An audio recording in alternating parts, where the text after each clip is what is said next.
హస్తంపాటి Medak MP అభ్యర్థి నీల మధుకు మద్దతుగా CM sir సిద్దిపేటలో పెట్టిన కార్నర్ మీటింగ్ కు మాటకం మంది కాదరా నాయన. అబ్బబ్బబ్బబ్బా ఏం మంది ఇసుకగినే వస్తే రాలనంత మంది పో. ఇక మా ముఖ్యమంత్రి ముఖ్యమైన మనిషికి వచ్చిందని మంది మాటకం గుంపులుగా ఊర్ల పూర్తి నుంచి ఉరుకులురుకొచ్చిర్రు. మందికి తగ్గట్టుగానే సీఎం సార్ కూడా హరీష్ రావు సార్ను, పాత సీఎం కేసీరావు సార్ను, కార్పాటి అభ్యర్థి వెంకటరామరెడ్డి సార్లను తన పంచు మాటల తన దంచిండు పో.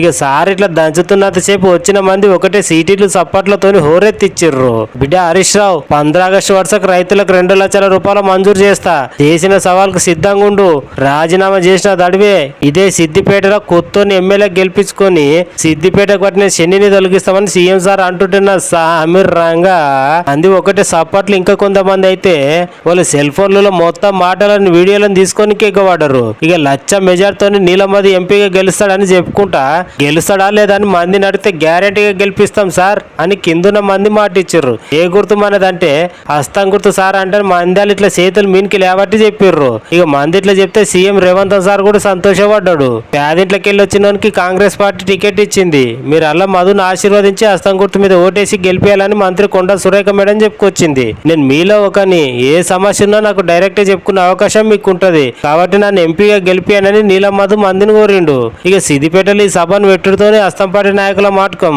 ఫుల్ జోష్ వచ్చిందనే చెప్పాలి పో.